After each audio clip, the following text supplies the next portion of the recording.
الصديقين والشهداء والصالحين وحسن أولئك رفيقا اللهم ارزقنا فهم النبيين وحفظ المرسلين وإلحام الملائكة المقربين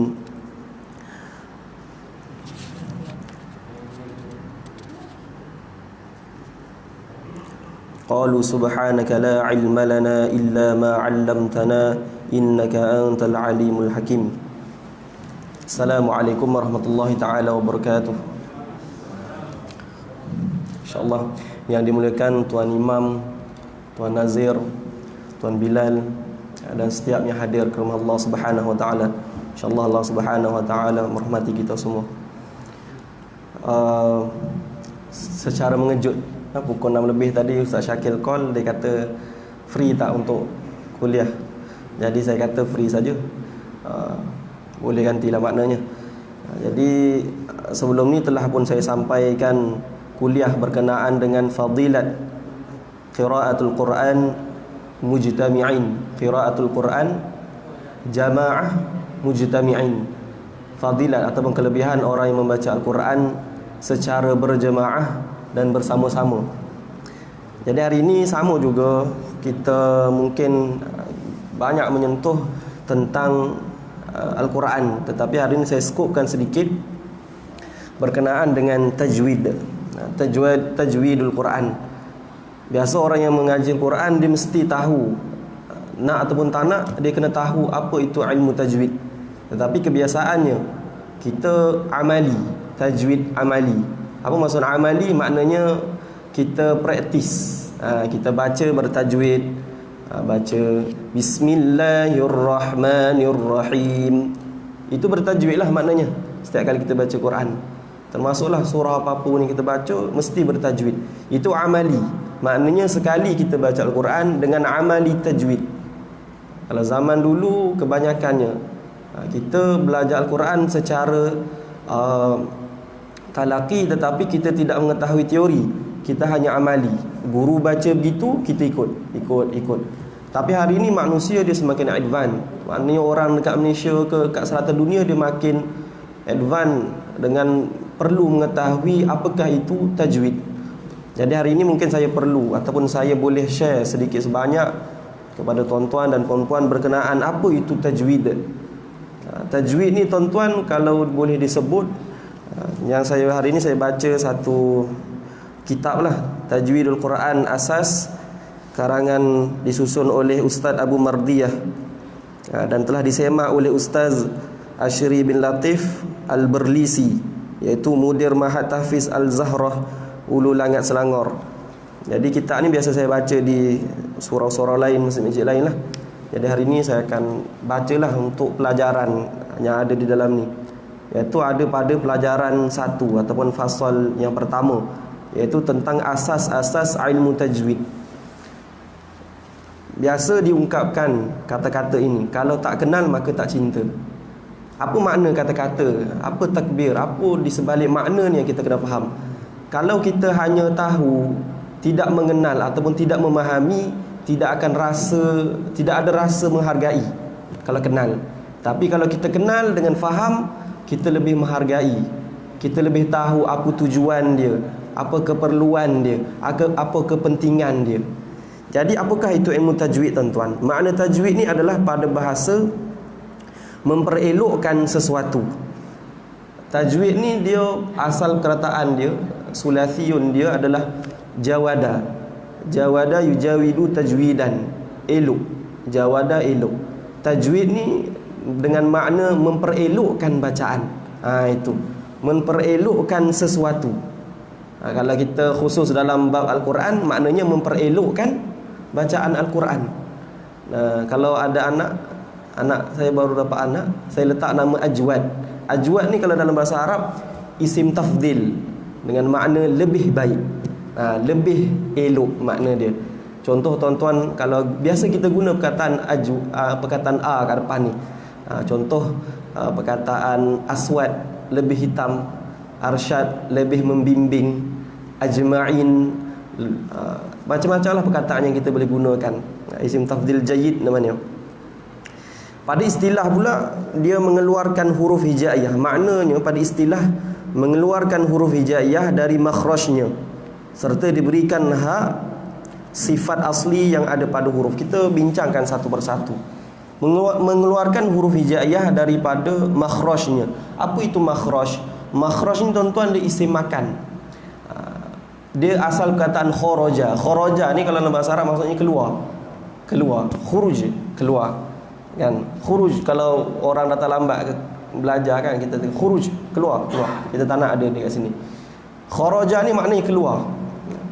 Kalau makhraj maknanya tempat keluar, tambah ma di depan tu. Contoh sajadah, sujud. Tuan-tuan pergi sekarang di mana?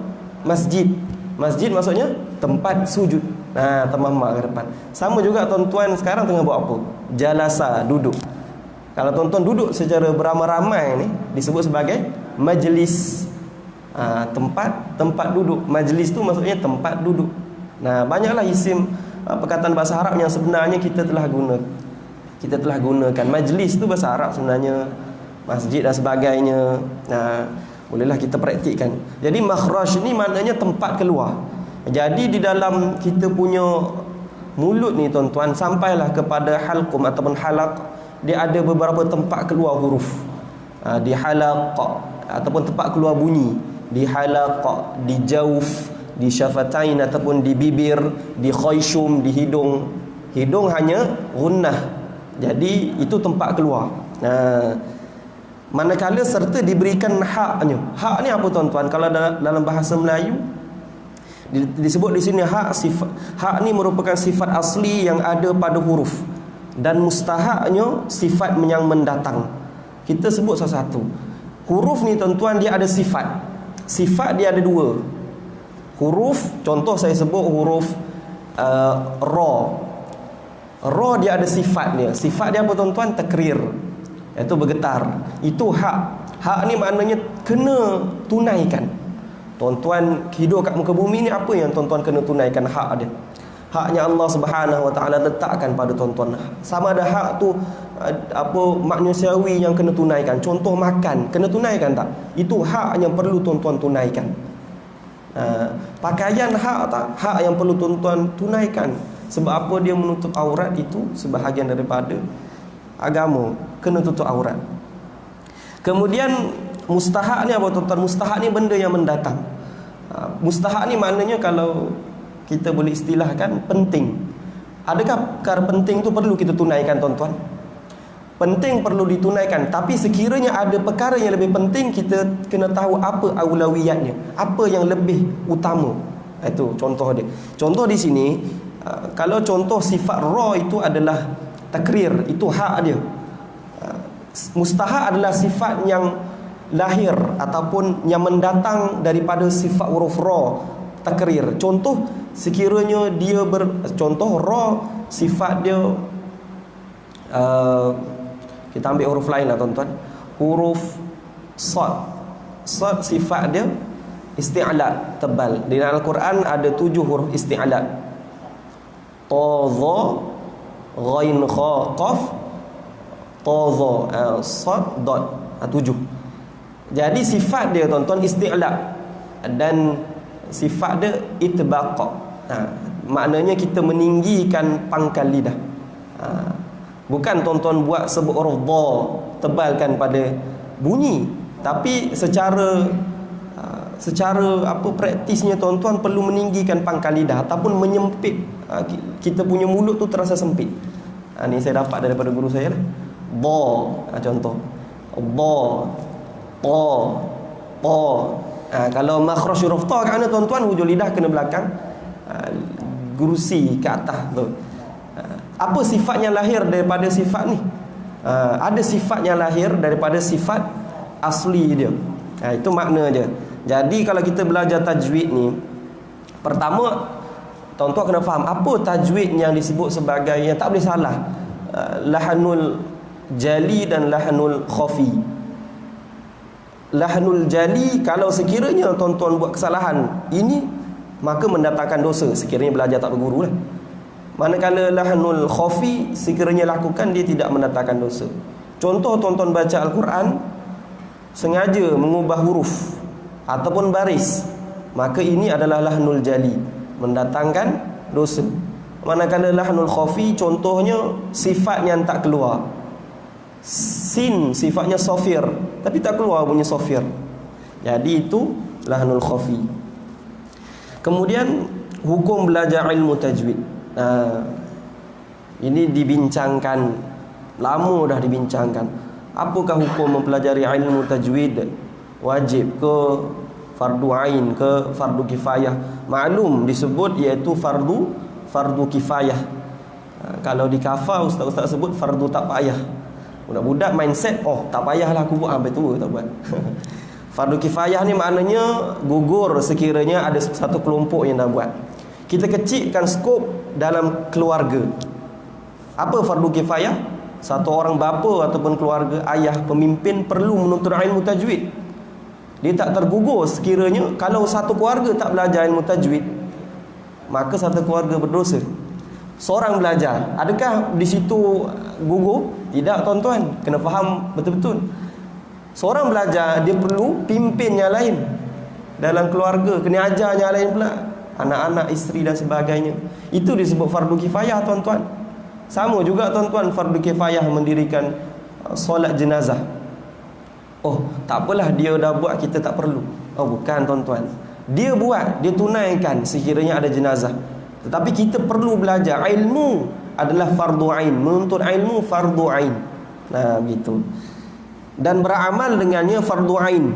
Maka setiap muslimin dan muslimat yang kallaf, adapun yang ingkar terhadapnya kafir. Fardu ain. Tetapi beramal, sekiranya kita nak baca Al-Quran, maka di situ fardu ain hukumnya kita membaca dengan bertajwid. Kalau sekiranya kita meninggalkan tajwid ataupun kita mengingkari, kita kata oh tak perlulah belajar, tak perlulah kita belajar ilmu tajwid, Nabi tak ajar pun ilmu tajwid, hukumnya kafir, kufur, terbatal imannya. Amanna, beriman, batil maknanya batal iman dia, maka dia kena mengucap kalimah syahadah kembali. Contoh tuan-tuan, saya boleh bagi contoh seperti kita mengambil wuduk. Mengambil wuduk fardu ain ke fardu kifayah tuan-tuan? Dia wajib ke? Dia tidak wajib tuan-tuan mengambil wuduk. Kalau wajib mengambil wuduk, tuan-tuan sekarang kena ada wuduk, kat rumah kena ada wuduk, tidur kena ada wuduk. Nah, hukum mengambil wuduk itu tidak wajib, tetapi disebabkan nak solat maka jadi wajib. Ma'udifu ilal wajib fahuwal wajib. Apa yang bersandar kepada wajib jadi wajib. Pakai baju wajib ke tuan-tuan? Tidak wajib. Tetapi menutup aurat itu wajib, maka pakai baju jadi wajib menutup aurat. Kalau sekarang wakil kita pakai baju lah tuan-tuan, tak ada orang pakai baldi kan? Tak ada orang pakai daun pisang. Kalau tak ada baju, daun pisang jadi wajib tuan-tuan pakai. Nah, begitu mudahnya. Jadi kita kena faham apa yang bersandar kepada wajib. Nah, hilang. Okey, teruskan. Dan di sana terdapat dalil-dalil tuntutan membaca Al-Quran secara bertajwid. Orang bersoalkan, tak apa ke kalau kita belajar tak bertajwid? Tuan-tuan, syarat belajar ni ada berguru. Syarat belajar berguru.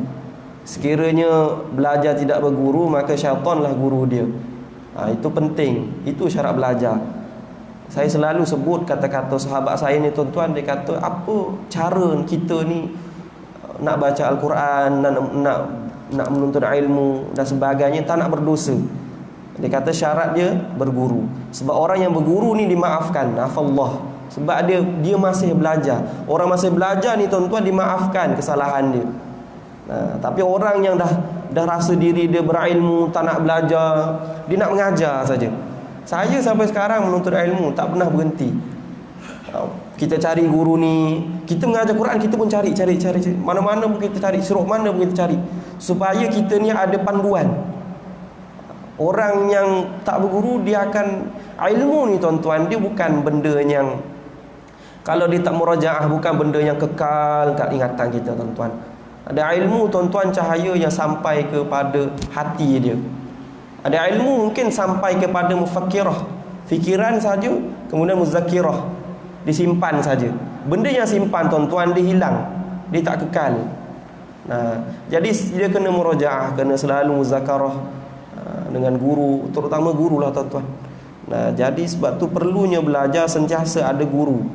Jangan kita belajar sendiri, kita rasa ikut kefahaman kita. Ikut kefahaman kita, tuan-tuan, tak ke mana. Orang alim pun, tuan-tuan, dia mesti rujuk orang yang lebih alim pada dia. Kita tengok para sahabat rujuk Rasulullah sallallahu alaihi wasallam. Bila wafat Nabi sallallahu alaihi wasallam, para sahabat akan dahulukan para sahabat yang lebih dekat kepada Nabi sallallahu alaihi wasallam. Wafat para sahabat, para imam, al-imam, contoh Imam Abu Hanifah, Imam Malik pernah berguru dengan sahabat Rasulullah sallallahu alaihi wasallam, Ibnu Abbas antaranya. Dan kemudian sampailah kepada kita ni berguru. Ini syarat berguru, kena berguru supaya ilmu yang kita pelajari itu sampai kepada Rasulullah sallallahu alaihi wasallam. Begitu. Termasuk arkan ataupun rukun-rukun belajar Al-Quran, hendaklah bersanad. Ada sanad dia. Tak boleh tak ada sanad, tuan-tuan. Begitu. Tapi kita ni sebenarnya secara amalinya dah bersanad. Guru kita pun ambil daripada guru-guru. Zaman sekarang mungkin orang dah tak bersanad. Sebab apa? Dia dah tak nak jumpa guru. Semua nak belajar YouTube, nak belajar Google, nak belajar semua di maya. Itu membuatkan hilangnya sistem talaqi yang secara fizikalinya ada. Banyak orang dia lagi suka sekarang talaqi alam maya, ngaji Quran di alam maya dan sebagainya. Itu kita tak tolak, tuan-tuan, itu pun satu kebaikan. Tapi lebih elok sekiranya kita bertemu depan-depan. Itu lebih baik. Itulah ikut cara Rasulullah sallallahu alaihi wasallam. Jadi firman Allah Taala dalam surah Muzammil ayat 4, waratilil Qur'ana tartila. Ini ayat tuan-tuan biasa baca, yang maknanya adalah bacalah akan Al-Quran secara tartil. Tartil ni ada makna dia, tuan-tuan. Di dalam membaca Al-Quran dia ada 4 tahap membaca Al-Quran. Ada bacaan tartil, ada bacaan muhaqqiq, ada bacaan tadwir, dan satu lagi ada bacaan hadar. Yang kita perlu baca, tuan-tuan, bacaan tartil. Tartil ni, tuan-tuan, maknanya kita menyebut dengan baik makhrajnya, sifat, hak, mustahak, dan kita mentadabbur makna dia. Orang yang mengkaji Al-Quran, orang yang solat, sepatutnya suratul Fatihah dah pada tahap tartil. Tartil ni bila kita baca, kita tahu makna dia, kita rasa dalam hati. Bismillahirrahmanirrahim. Dengan nama Allah yang Maha Pemurah lagi Maha Penyayang. Masuk dalam hati kita, tahu Allah pemurah. Allah bagi kita hidup, nikmat iman dan sebagainya. Rahim, Allah bagi kita ni nikmat iman. Ar-Rahmanir-Rahim, Maliki Yaumiddin. Terus sampai Alhamdulillahi Rabbil Alamin. Segala puji bagi Allah, Tuhan pemilik sekalian alam. Rasa dalam hati kita ni. Maknanya bukan kita baca kosong.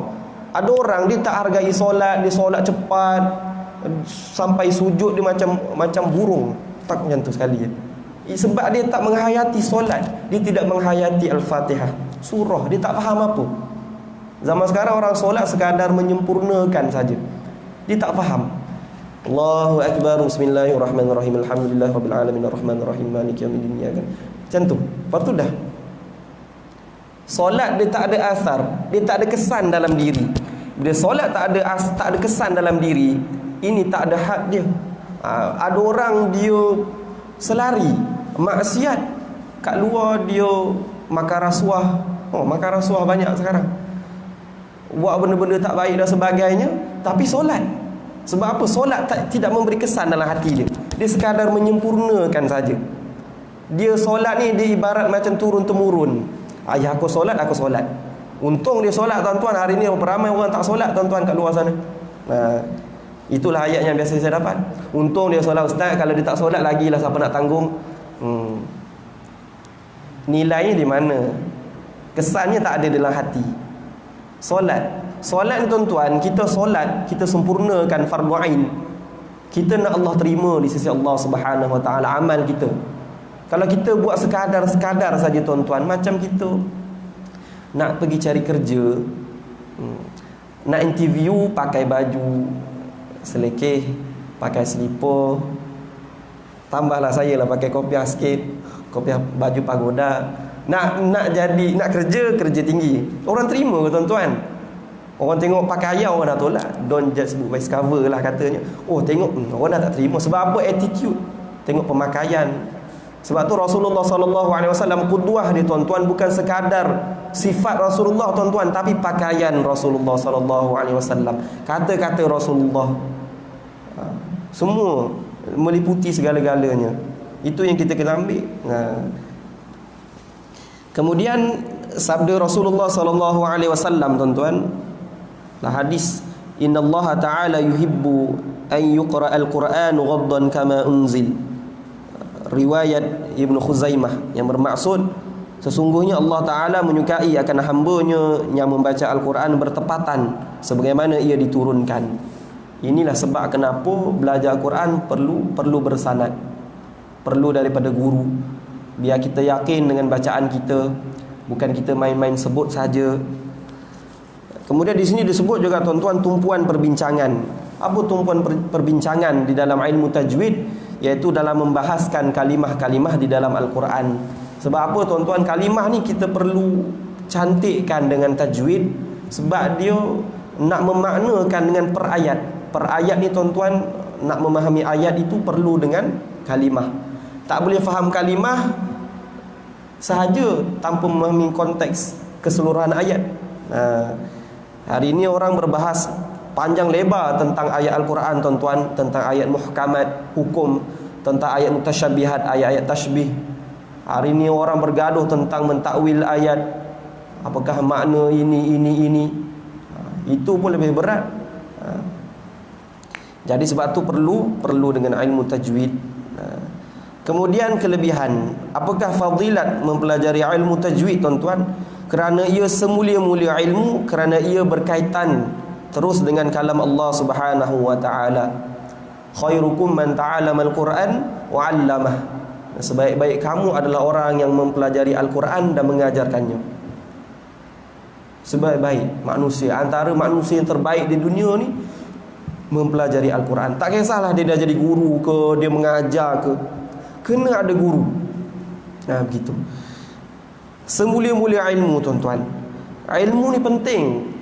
Dalam hidup kita kena ada ilmu yang kita tuntut pelajari secara istiqamah. Kerana apa tuan-tuan? Dalam sebuah hadis Nabi SAW, Nabi sebut, man salaka tariqan yaltamisu fihi ilman sahalallahu lahu tariqan ilal jannah. Man salaka, siapa yang berjalan di satu jalan menuntut ilmu, maka Allah Subhanahu wa taala sahalallahu lahu tariqan ilal jannah. Allah akan permudahkan jalan dia ke syurga. Kita jadikan wadah menuntut ilmu Quran sebagai jalan kita ke syurga tuan-tuan. Maka relate dengan satu hadis Nabi SAW, Nabi sebut, iqra'ul Quran fa innahu ya'ti yaumal qiyamah syafi'an li ashabi. Bacalah kamu Al-Quran, maka dia, yakni Al-Quran, akan datang pada hari kiamat menjadi syafaat kepada diri kamu, kepada sahabatnya, kepada kita yang membaca Al-Quran. Begitu. Sebelum ni pun saya sebut hadis Nabi SAW. Nabi menyebut, ma min qaumin yadhkurunallah, tidaklah daripada sesuatu kaum itu menyebut nama Allah dengan makna membaca Al-Quran, illa khaffat bihimul malaikah, kecuali dia ni dikelilingi oleh para malaikah, wa ghasyiyatuhumur rahmah, dan diliputi oleh rahmat. Kemudian satu lagi, wa nazalat alaihimus sakinah, dan diturunkan kepada mereka ini sakinah, ketenangan jiwa. Dan Allah Subhanahu wa taala menyebut nama-nama orang yang membaca Al-Quran secara berjemaah ni kepada para malaikatnya. Begitu. Itu kerana berkaitan terus dengan kalam Allah Subhanahu wa taala. Ilmu yang pertama kita perlu rujuk tuan-tuan, Al-Quran, kemudian hadis, kemudian ijma' ulama, kemudian qiyas. Ini sumber ilmu. Tak boleh kita rujuk hadis tapi tak rujuk Quran. Adapun Quran zaman sekarang pun orang Syiah antaranya telah mengubah makna-makna Al-Quran, mengubah hadis dan sebagainya, yang kita perlu elakkan. Sebab tu kita kena belajar supaya kita dapat membezakan. Kemudian ini disebut tadi, penyusunan. penyusun. Siapa yang menyusun Al-Quran? Dari sudut amalinya Rasulullah sallallahu alaihi wasallam. Ini secara amalinya. Allah Subhanahu wa taala turunkan kepada Rasulullah sallallahu alaihi wasallam dengan perantaraan malaikat Jibril. Sampai pada malaikat Jibril sampaikan kepada Rasulullah sallallahu alaihi wasallam. Rasulullah sallallahu alaihi wasallam tak tulis Quran, tuan-tuan. Rasulullah sallallahu alaihi wasallam hafal Quran terus. Ini sudut amalinya disusunkan Quran itu Rasulullah sallallahu alaihi wasallam. Kemudian sudut ilmiah yang menyusun Al-Quran, antaranya disebut di sini adalah imam-imam al-qurra. Qurra ni apa tuan-tuan? Orang-orang yang mantap ilmu Al-Qurannya, orang-orang alim Quran. Contoh orang-orang fiqh disebut sebagai fuqaha, orang-orang ahkam ke orang-orang hukum disebut muhkamat. Jadi orang-orang yang mahir Al-Quran, yang alim Quran, syekh, masyaikh dan sebagainya disebut ahlul qura. Ada yang mengatakan siapa yang menyusun Quran ni, yang sebut di sini adalah yang mengatakan Abu Aswad Ad-Duwali. Ni antara orang yang menyusun Quran yang disebut di sini. Siapa Abu Aswad Ad-Duwali ni tuan-tuan? Dia adalah pengasas kepada ilmu nahu. Ilmu nahu. Dalam bahasa Arab ni tuan-tuan, dia dibahaskan ilmu nahu dan sorof. Sorof ni adalah perubahan kata. Contoh, kalau nahu ni tuan-tuan, perubahan hujung kalimat. Fis solah, kita nak baca contoh fil jannatu, jannata, jannati, fil jannati, kerana jar. Contoh begitulah, majrur. Dan siapa ni tuan-tuan? Abu Aswad Ad-Duwali, dia merupakan orang yang pakar dalam tata bahasa. Dia lahir di Kufah, iaitu di Iraq. Disebut panggilan dia ataupun gelaran dia Ad-Duwali ataupun Ad-Dili. Dia berumur, wafatnya ketika umur dia 85 tahun. 85 tahun tuan-tuan, iaitu pada tahun 670 Masihi. Itu zaman hidup dia, zaman kehidupan dia. Dan orang pertama yang mendefinisikan bahasa Arab selepas Rasulullah sallallahu alaihi wasallam. Rasulullah memang dah definisi secara amali, tapi yang mendefinisikan secara konteks kefahaman ni yang kita faham sekarang adalah Abu Aswad Ad-Duwali. Dan orang pertama yang meletakkan titik pada huruf hijaiyah. Pada zaman Nabi sallallahu alaihi wasallam, pada zaman para sahabat, Al-Quran ni tak ada titik tuan-tuan. Orang menghafal Quran. Kalau kita sekarang tuan-tuan jumpa Quran tak ada titik, agak-agak boleh baca tuan-tuan. Jangan surah Al-Fatihah pun kalau kita tak pernah hafal, tak boleh baca. Surah lazim yang kita biasa baca, surah Sajadah tiap malam Jumaat, malam Jumaat pagi, kan? Tak boleh baca. Sebab akan titik itu pentingnya jasa ulama ni tuan-tuan. Kemudian ada yang mengatakan Abu Ubaid Al-Qasim bin Sallam. Ini antara orang-orang yang lain. Dia ni merupakan al-imam, al-hafiz dan mujtahid. Mujtahid ni maknanya orang-orang yang berijtihad dalam mazhab. Ada mazhab sendiri. Disebut di sini, ayahnya menyebut tuan-tuan, orang-orang sekitar menyebut dia ni anak yang cerdas. Ketika dia muda, dia dah mempunyai akal yang kuat, fikiran yang baik. Kemudian dia meneruskan rehlah dia dalam menuntut ilmu ke Basrah dan Kufah.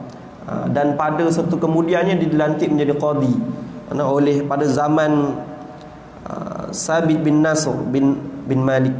Ini pada zaman dia. Lahir di kota Baghdad, Khurusan. Dan pada penghujung tu, akhir-akhir dia tu, dia kembali kepada Khurusan, menjawat jawatan di sana pula.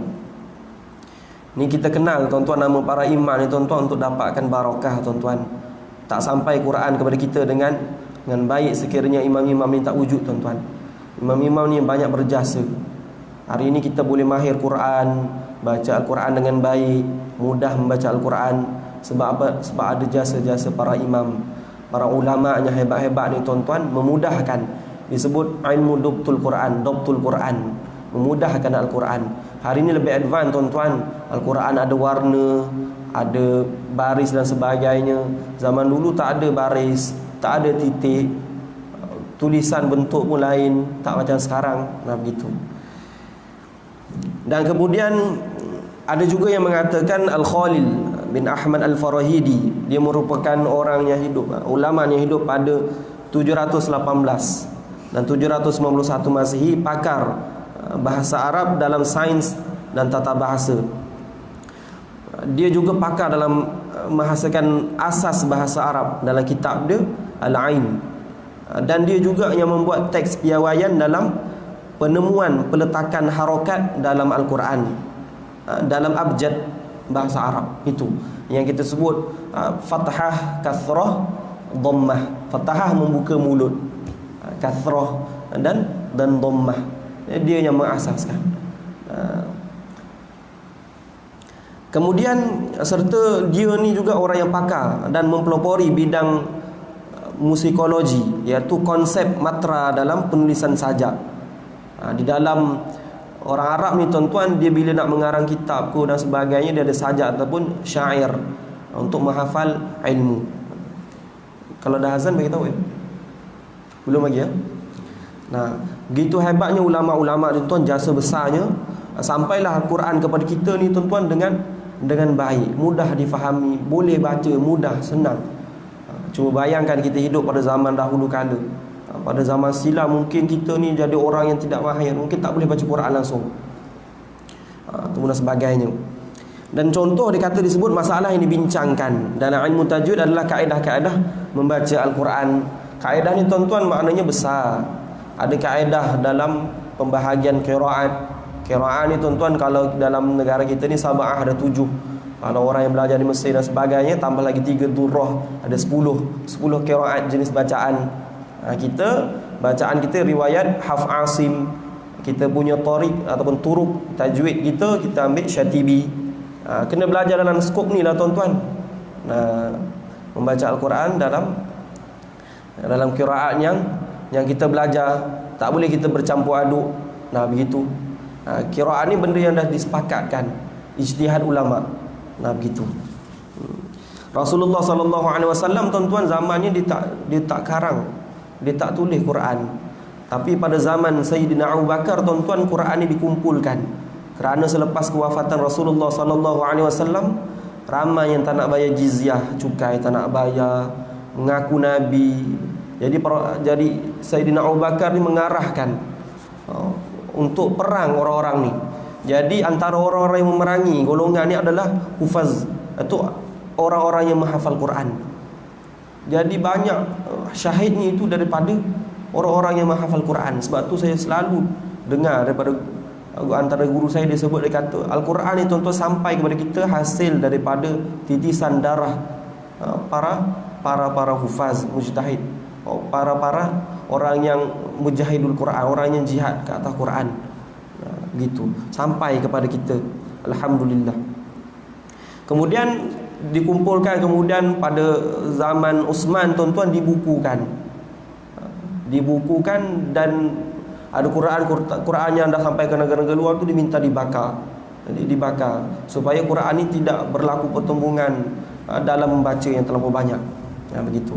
Mungkin ada bacaan-bacaan dibakar, semua ditetapkan. Piawaiannya di situlah maknanya.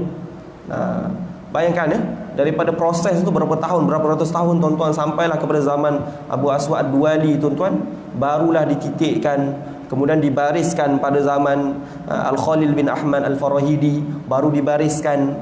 Mengambil masanya panjang tuan-tuan. Sampailah kepada zaman kita ni tuan-tuan, Al-Quran bukan sekadar ada baris, bukan sekadar ada titik tuan-tuan, tapi dengan penulisan yang baik dan berwarna lagi, baris mudah nak tengok, ada selari ada pun tidak, kan? Kalau ustaz-ustaz mengajar, kalau tak selari dia dengung, kalau selari dia tak dengung. Begitu. Mudahlah zaman sekarang. Zaman dulu tak ada. Jadi matlamat, apa matlamat kita mempelajari ilmu tajwid adalah untuk memelihara lidah daripada melakukan kesalahan ketika membaca Al-Quran. Mudah kata begini, macam mana cara kita ni tuan-tuan nak meminimumkan kesalahan dalam membaca Al-Quran. Baca Al-Quran bukan kita rasa kita hebat bila baca laju. Wah, aku baca yang paling laju. Wah, aku baca nak cepat khatam. Aku baca yang paling dan sebagainya. Nak lagu dan sebagainya, maqamat taranum. Tapi banyak kesalahan. Boleh ke? Tak boleh. Biar baca tu slow. Baca tartil ni tuan-tuan baca yang paling seimbang. Muhakkik ni tuan-tuan, dia lagi slow, lagi menghayati dan sebagainya. Biarlah baca kita begitu, biar slow tetapi kurang melakukan kesalahan. Itu pentingnya begitu. Dan mungkin yang terakhir sekali tuan-tuan, faedah untuk mencapai kejayaan dan kebahagiaan serta mendapatkan rahmat dan keredaan Allah Ta'ala di dunia dan di akhirat. Itu yang disebut tadi, yang saya sebut tadi, tuan-tuan, belajar Al-Quran ni untuk mendapatkan keredaan Allah Subhanahu Wa Ta'ala. Moga Allah, bila kita dapat keredaan Allah Subhanahu Wa Ta'ala, Allah permudahkan jalan kita ke syurga. Tujuan hidup kita hanyalah kerana Allah Ta'ala, ihsan Allah Subhanahu Wa Ta'ala. Sebab kita ni diredai, hidup baik dan sebagainya, Allah bagi syurga. Tak bolehlah hidup kita, dia tak betul kalau tujuan hidup nak masuk syurga. Kita dulu kecil begitulah belajar, tujuan hidup nak masuk syurga, tak nak masuk neraka. Tidak. Kita tujuan hidup kita nak dapatkan keredaan Allah Subhanahu Wa Ta'ala. Daripada keredaan Allah Subhanahu Wa Ta'ala tu, Allah beri syurga kepada hamba-hambanya. Wallahu a'lam tuan-tuan. Saya rasa setakat tu. Boleh azan lagi ya? Dah azan, boleh azan.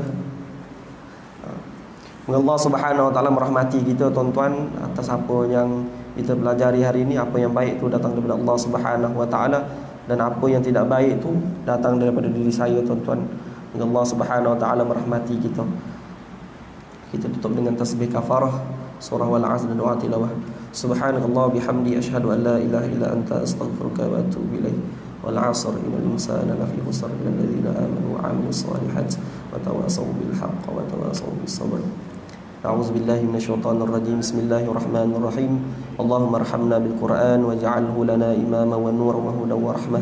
اللهم ذكرنا منه ما نسينا وعلمنا منه ما جهلنا وارزقنا تلاوته آناء الليل وأطراف النهار واجعله لنا حجة يا رب العالمين. آمين يا رب العالمين.